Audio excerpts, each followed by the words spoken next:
Good morning guys. उम्मीद करते हैं कि आप सभी ठीक होंगे। आप सभी का स्वागत है हमारे YouTube चैनल अर्समान एडू पॉइंट में। चलिए आज हम लोग जानते हैं परिमंडल के बारे में, पृथ्वी के घटक के बारे में। परिमंडल तीन चीजों से मिलकर बना होता है। नंबर एक क्या है? भूमंडल, जिसे हम लोग स्थलमंडल के नाम से भी जानते हैं। भूमंडल और वायुमंडल और क्या है? जलमंडल।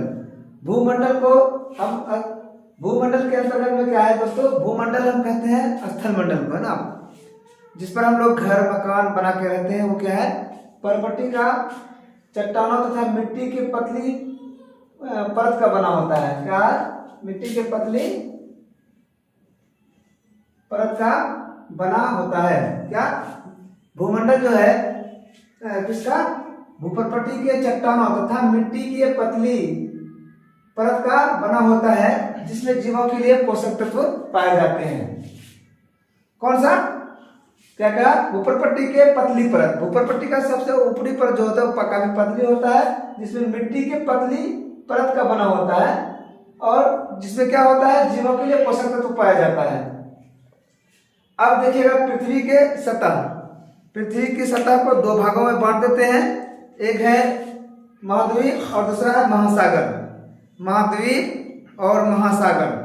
महाद्वीप में चलते हैं दोस्तों, हम लोग जानने का प्रयास करते हैं कि वे सभी महासागर, है ना, क्या महाद्वीप, वे विश्व के सभी महासागर आपस में जुड़े होते हैं। इंपॉर्टेंट पॉइंट है।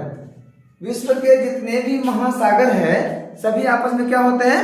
जुड़े होते हैं, यानी किसी न किसी रूप में जुड़े होते हैं। और दूसरा पॉइंट है समुद्र जल का तल। क्या है? समुद्र जल का तल सभी जगह समान होता है, यानी जल का जो लेवल है सभी महासागर में सभी जगह क्या होता है? इक्वल होता है। और इसी जल के तल से, इसी को समुद्र तल कहा जाता है, इसी तल से किसी जगह की ऊंचाई मापी जाती है।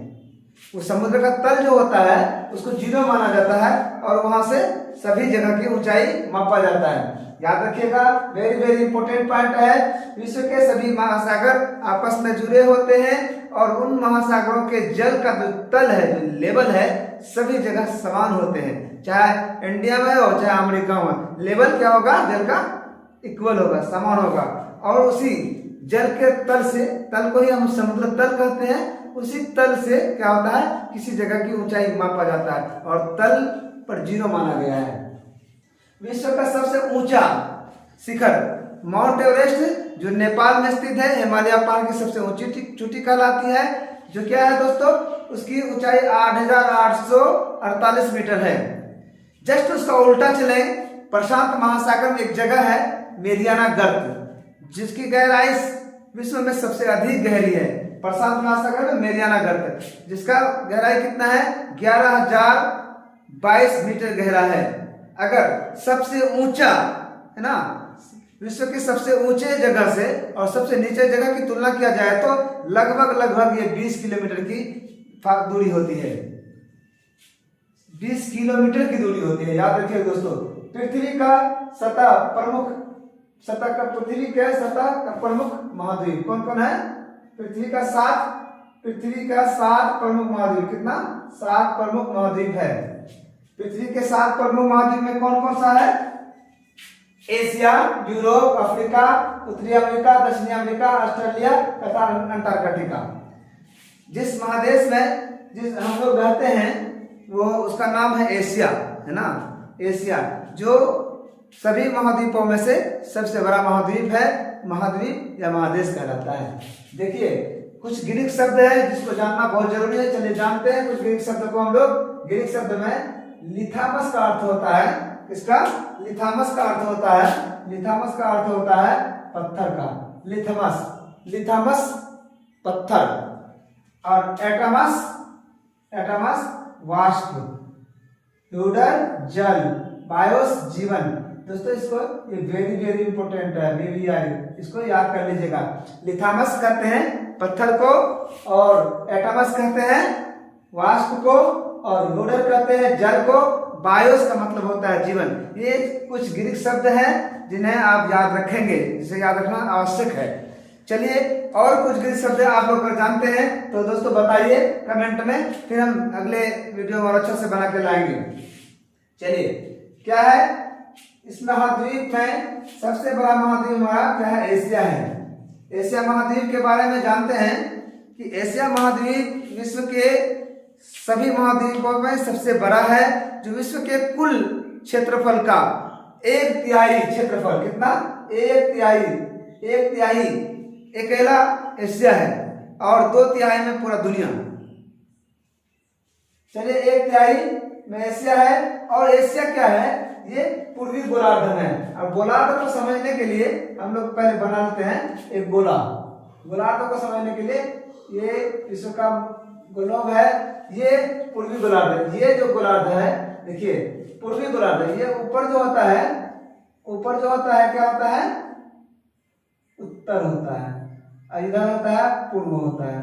यानी इसके जो आधा है, इससे आधा जो है एशिया आपको इधर इस क्षेत्र में है, पूर्वी गोलार्ध में है। किधर है? पूर्वी गोलार्ध में है। याद रखिएगा, एशिया महादेश का जो वस्तु स्थिति है विश्व मानचित्र पे पूर्वी गोलार्ध में है, और पूरे विश्व का 1/3 अकेला एशिया महाद्वीप है। और एशिया महाद्वीप एक ऐसा महाद्वीप है जिससे कर्क रेखा गुजरती है। एशिया महाद्वीप से होकर कर्क रेखा गुजरती है, और एशिया के पश्चिम में एक पर्वत है जिसे हम लोग यूराल पर्वत नाम दिया गया है, नाम तो जानते हैं यूराल पर्वत का। ये यूराल पर्वत का काम क्या है? एशिया और यूरोप दो महाद्वीपों को अलग करता है। कौन सा पर्वत? यूराल पर्वत। ये अंतिम छोर, यानी जहां एशिया समाप्त हो जाती है वहां पे यूराल पर्वत है, वहां के बाद फिर से क्या होता है? यूरोप शुरू हो जाता है। यूरोप और एशिया को अलग करने वाले जो पर्वत है, जो बाउंड्री लाइन है, वो यूराल पर्वत है। यूरोप और एशिया को संयुक्त रूप से हम लोग यूरेशिया कहते हैं। क्या कहता है? यूरोप और एशिया को संयुक्त रूप से हम लोग यूरेशिया कहते हैं। चलिए, अब बात करते हैं यूरोप महाद्वीप का, है ना? यूरोप महाद्वीप का, यूरोप एशिया की एशिया से छोटी है, सबसे छोटी नहीं, सबसे छोटी महाद्वीप कौन सा होगा? ऑस्ट्रेलिया होगा। लेकिन यूरोप जो है एशिया से क्या है? छोटी है। ये महाद्वीप एशिया के पश्चिम में स्थित है। किस भाग में? पश्चिम भाग में स्थित है। एशिया पूरब में है तो क्या है? यूरोप एशिया के पश्चिम में स्थित है। अब ये आर्कटिक वृत्त इससे होकर गुजरती है। आर्कटिक वृत्त इससे होकर गुजरती है। जैसे क्या कहते हैं कि एशिया से कर्क रेखा को गुजरती थी, तो आर्कटिक वृत्त किससे होकर गुजरती है? यूरोप से होकर गुजरती है। और तीन तरफ से क्या है? घिरा है। किससे? तीन तरफ से जल से घिरा है। ये कौन सा महाद्वीप? यूरोप महाद्वीप तीन तरफ से जल से घिरा हुआ है। पूरी बता, तीन तरफ से यूरोप महाद्वीप तीन ओर से जल से घिरा हुआ है। भूमंडल में हम लोग दो पढ़ लिए थे, क्या ना था? यूरोप और एशिया को पढ़ लिए थे। अब यूरोप और एशिया के बाद जो तीसरा है क्या है हमारा? अफ्रीका। अफ्रीका महादेश जो है वो क्या है? दूसरा सबसे बड़ा महाद्वीप है। एशिया के बाद सबसे बड़ा महाद्वीप अगर कोई है तो वो अफ्रीका महाद्वीप है। अफ्रीका महाद्वीप जो विषुववृत्त या जीरो अक्षांश महाद्वीप के लगभग मध्य से गुजरती है। अफ्रीका महाद्वीप के मध्य से विषुववृत्त या विषुवत रेखा या 0 डिग्री अक्षांश बीचों बीच से होकर गुजरती है। ये एक ऐसा महाद्वीप है जिसे तीनों रेखा, कर्क रेखा, मकर रेखा और विषुवत रेखा, तीनों रेखाएं गुजरती है। किस पे? कौन से महाद्वीप से तीनों रेखाएं गुजरती है? तो अफ्रीका महाद्वीप है। अफ्रीका महाद्वीप एकमात्र ऐसा महाद्वीप है जिससे होकर तीनों रेखाएं गुजरती है, कर्क रेखा, मकर रेखा और विषुवत रेखा। कर्क ना, और क्या कहते हैं? अफ्रीका महाद्वीप में ही विश्व का सबसे बड़ा रेगिस्तान सहारा इसी महाद्वीप में है, और विश्व की सबसे लंबी नदी नील भी इसी महाद्वीप में स्थित है। चलिए आगे जानते हैं हम लोग उत्तरी अमेरिका के बारे में। उत्तरी अमेरिका जो है ये पूरे विश्व का तीसरा सबसे बड़ा महाद्वीप है। पहला हो गया सबसे बड़ा, कौन हो गया? आकार के दृष्टि से देखें तो सबसे बड़ा कौन सा हो गया? एशिया। उसके बाद दूसरा में अफ्रीका, और तीसरा में कौन सा है? तीसरा में उत्तरी अमेरिका है। तीसरे में उत्तरी अमेरिका है, जो तीसरा नंबर पर सबसे बड़ा है। ये दक्षिण अमेरिका और के दक्षिण अमेरिका से जुड़ा हुआ है एक स्थल संधि द्वारा। उस स्थल संधि का नाम है पनामा स्थल संधि, है ना। पनामा स्थल संधि द्वारा दक्षिण अमेरिका से उत्तरी अमेरिका जुड़ा हुआ है, याद रखिएगा, पनामा स्थल संधि द्वारा। अब दोस्तों स्थल संधि होता क्या है, याद समझ में आएगा। स्थल संधि दो बड़े भूभाग को, है ना, दो बड़े स्थल को जोड़ने के लिए कोई सकरा स्थल, उसको हम लोग कहते हैं क्या, स्थल संधि कहते हैं।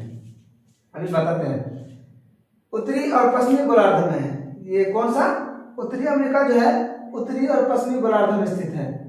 पूरी तरह क्या है, उत्तरी और पश्चिमी गोलार्ध में है और 3 महासागर से घिरा हुआ है।